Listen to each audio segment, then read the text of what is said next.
Alert Team, the best in Georgia.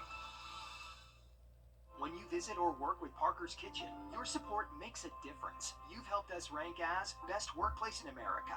None of this happens without you. Thank you. Live from Augusta, you're watching News 12 at 6 o'clock.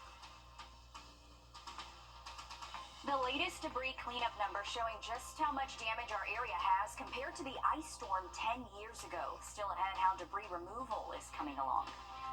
But first, we have more rain on the way after a very dry October. Good evening and thanks for joining us. I'm Zaina Halliburton. And I'm Will Rio. We're starting things off with your First Alert Chief Meteorologist, Riley Hale, with a look at your forecast. Riley, what are we the rest of the forecast in just about 10 minutes? All right, thanks, Riley. Before Helene, the 2014 ice storm was one of the worst recent disasters our area faced. There were about 500,000 cubic yards of debris from the ice storm in Columbia County alone. A cubic yard is about the size of a washing machine. To put Helene into perspective here, so far 928,000 cubic yards of debris have been picked up.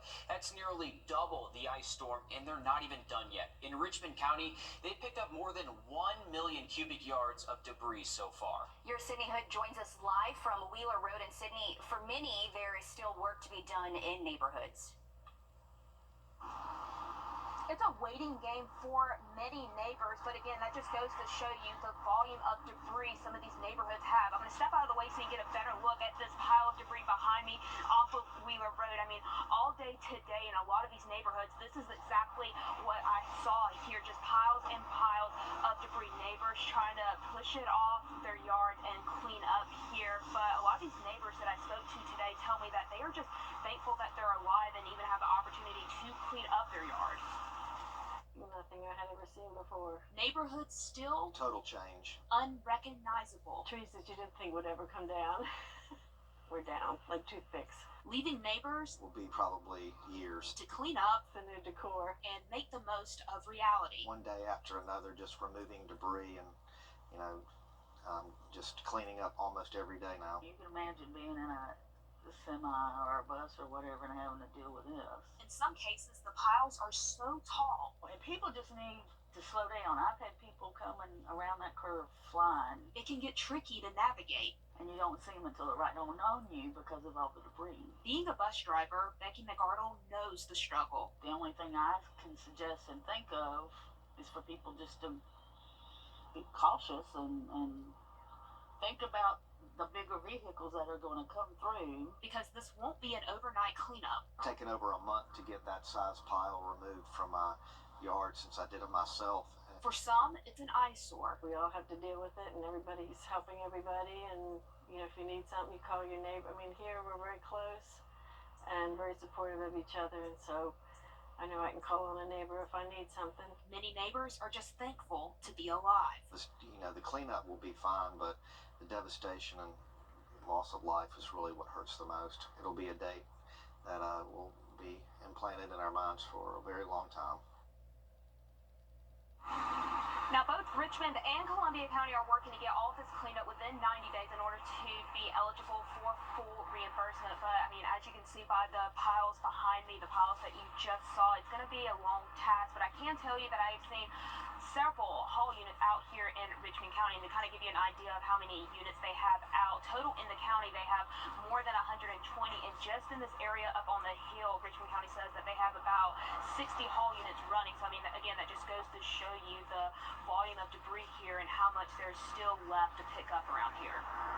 And Sydney, I know I've certainly seen those crews out too. We were talking about this earlier, but there's just so much. Sometimes you question how much Yes. more do they have to go, but they are out there. Yeah, they're doing a lot of great work out there. It's incredible to see how much they picked up, and I could not imagine trying to drive a bus or a garbage truck around all that debris too, so it's understandable the frustration from a lot of neighbors out there. Sydney Hood reporting live for us out there in Augusta. Thanks, Sydney. Aiken County going back and forth on a burn ban. Late last month, Belvedere firefighters called on the Aiken County Council to enact an emergency burn ban after a weeks-long drought and debris piles stacked high. The council agreed, and last week they implemented a countywide burn ban that was supposed to be in effect until the 19th. But over the weekend, emails and Facebook posts saying otherwise caused some confusion. It's still in effect, but your Kennedy Payne explains why some firefighters say it's still needed.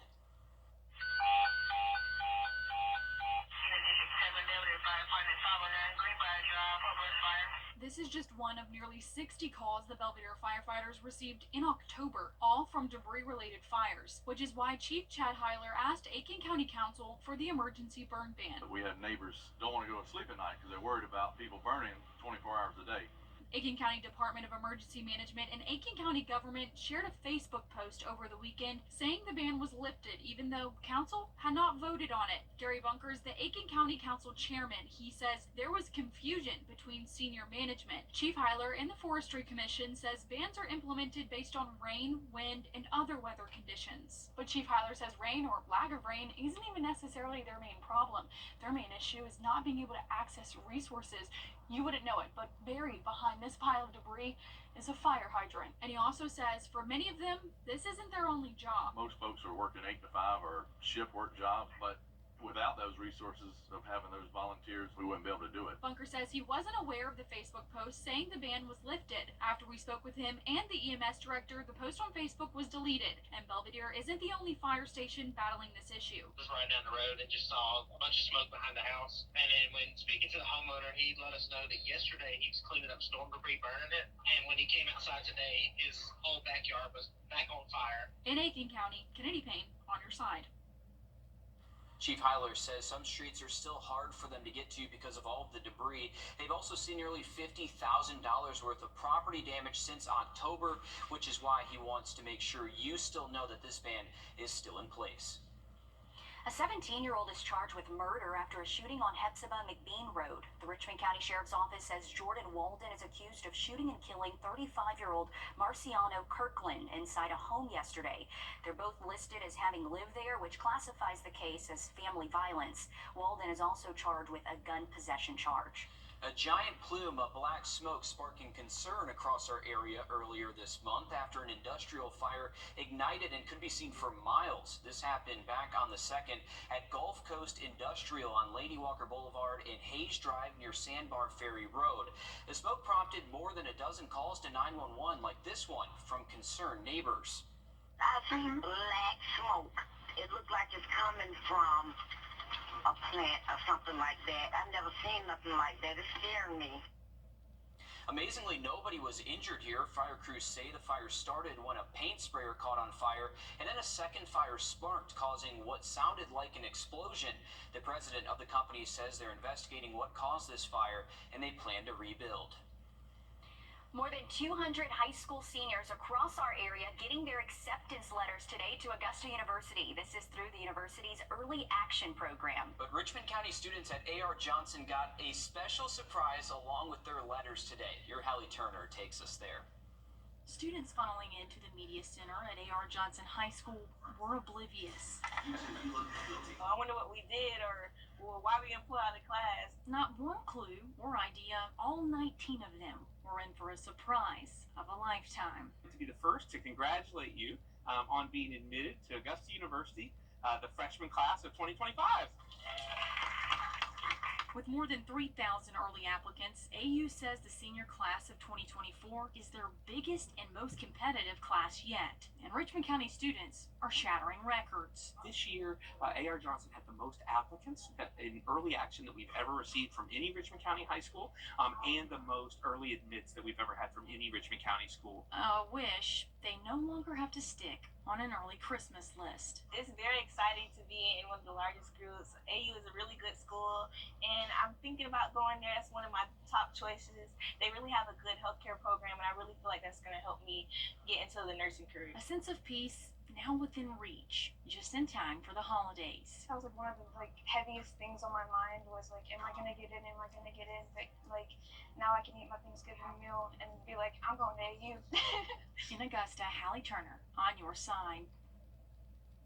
And the Augusta University student body continues to grow. Leaders say they've seen a 12.5% increase in early action this year, with more than 2,900 students admitted in early action.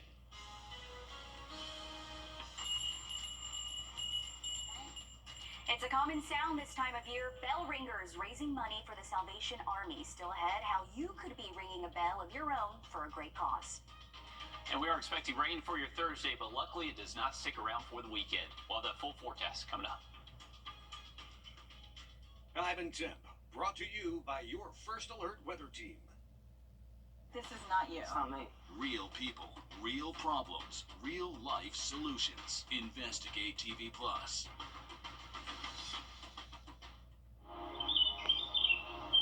Something we're watching closely right now doesn't appear to have immediate impacts for us here. Here's that 7-day forecast. Rain tomorrow, but luckily sunshine for the weekend. The Salvation Army's Red Kettle campaign has kicked off, and bell ringers are ready to greet you as you make your way inside the stores. Last year, they exceeded their goal and raised more than $235,000. Every time you donate, the money stays local and goes right back to the organization who's finding solutions on how to serve more people with your help. Good morning. Happy Thanksgiving. Caroline Barrett has been ringing the bell for the Salvation Army for 30 years. It brings the Christmas spirit to you, and it makes you feel happy, and it's the time for Jesus and his birthday. It's a job she takes seriously. Thank you, ma'am. Have a nice day. We need more joy. We need people to smile, and it seems like all year long they're sad, and when they see somebody like that and smiling and ringing a bell, they get happy. Every donation stays local and directly impacts people at the Salvation Army Center of Hope. Over the last 2 years, we've been able to get 300 people into housing. So without this piece of it, without this funding part, it's difficult to do what we do at the Center of Hope. This year, the Salvation Army of Augusta provided shelter to nearly 25,000 people, served more than 57,000 meals, and had 61 job skill grads. You at home made this possible. We are infinitely blessed by the community and their amazing generosity. We saw that through Helene. We see that still to this day. People willing to jump in and help, people willing to donate, people willing to sign up to ring the bell. As the holidays approach, more volunteers are needed to ring the bell. I'm just glad to be able to do this and keep on ringing every year and helping out the Salvation Army so they can help the people that are in need. If you didn't watch that with a smile on your face, then I don't know what makes you happy. I just had to take a moment as I'm recording Miss Caroline there and just smile. It's incredible. 30 years, that's great. 30 years doing that. And if you're interested, you can do it too. There's about 30 locations to choose from where you can volunteer to ring the bell. They do ask that you sign up at least a week in advance from the day you like to volunteer. The goal this year is to raise at least $230,000, a number they exceeded last year, so hopefully they do it again. Yeah, and you can only assume with Hurricane Helene moving through our area that the need is increased even more. So I'm hoping that a lot of people show up, donate, and volunteer as well. And you have to think, with the winter around the corner, the shelter, certainly they're going to see an increase most likely, so helping a lot of people. And we have a lot more info on how to sign up on our website as well. Well, coming up in sports, Aiken County basketball is preparing to tip off their season. We have all the changes from schedules to leadership in the county coming up next.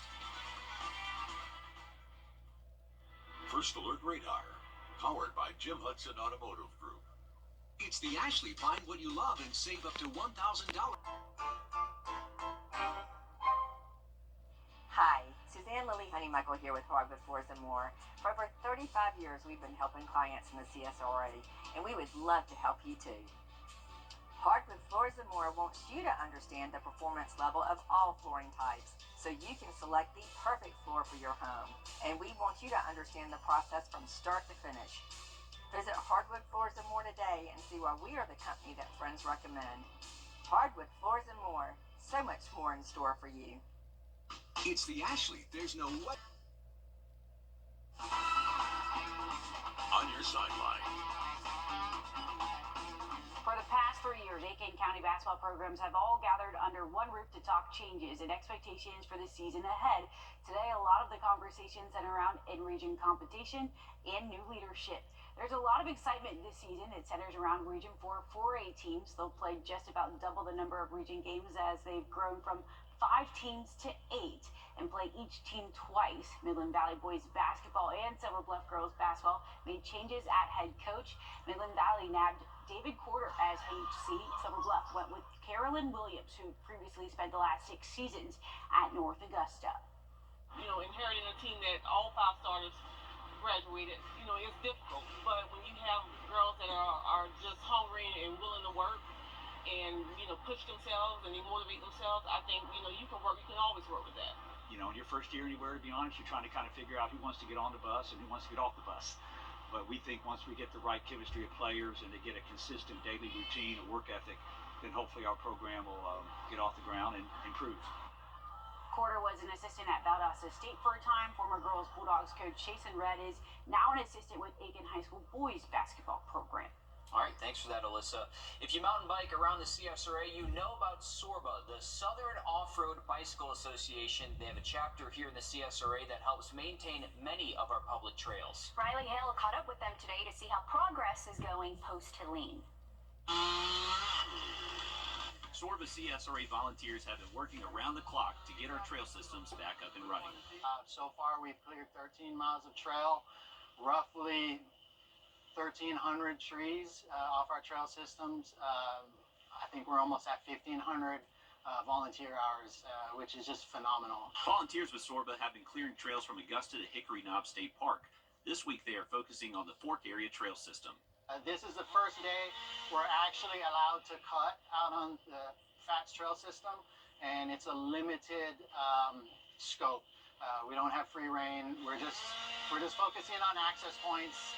SORBA works alongside land managers of the trail system, like the U.S. Forest Service and U.S. Army Corps of Engineers. If CSRA wasn't here, the Forest Service doesn't have manpower to do this. They've got bigger fish to fry, and we want to ride bikes, so we'll take on the responsibility to make it work, and that's what we're doing today. The Sentinel satellite captured the destruction of Helene in this part of McCormick County, where FATS is located. The before and after show that tree loss was substantial. This is just phenomenal. I just don't think people understand what really happened here. Even though the task is large, SORBA believes in their efforts. These trails are for everybody. Hikers, trail runners, bird watchers, if you will, mountain bikers. So we're mainly a trail advocacy group, and we would love to have volunteers.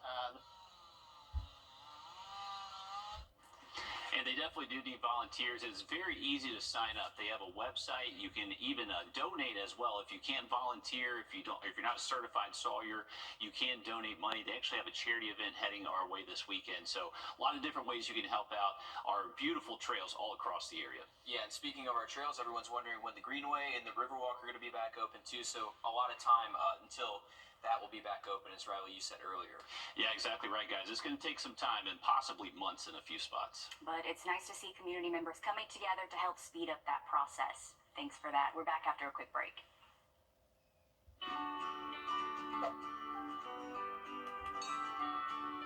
We're seeing major changes. We're seeing major changes to Medicare for 2025. Benefit reductions to Medicare Advantage, with some plans leaving the market altogether. If your coverage has been affected, 64 Insurance Group is here to help. Give us a call or visit our website, ru64.com. Metz Plumbing has been your personal plumber. The Inflation Reduction Act will bring significant changes to Medicare for 2025. In the past, sticking with your plan was probably fine, but this year it's crucial to review your coverage. Let 64 Insurance Group be your local guide to navigating these changes. ru64.com. Welcome back, folks. Just a quick look at your 7-day forecast. Remember, for your Thursday, pack the umbrella. It is going to be a wet day starting early in the morning. Beautiful weather, though, in store Friday into the weekend. Thanks, Riley. We're back live on 26 News at 7. And for News 12 at 10 and 11 o'clock. Thanks for watching.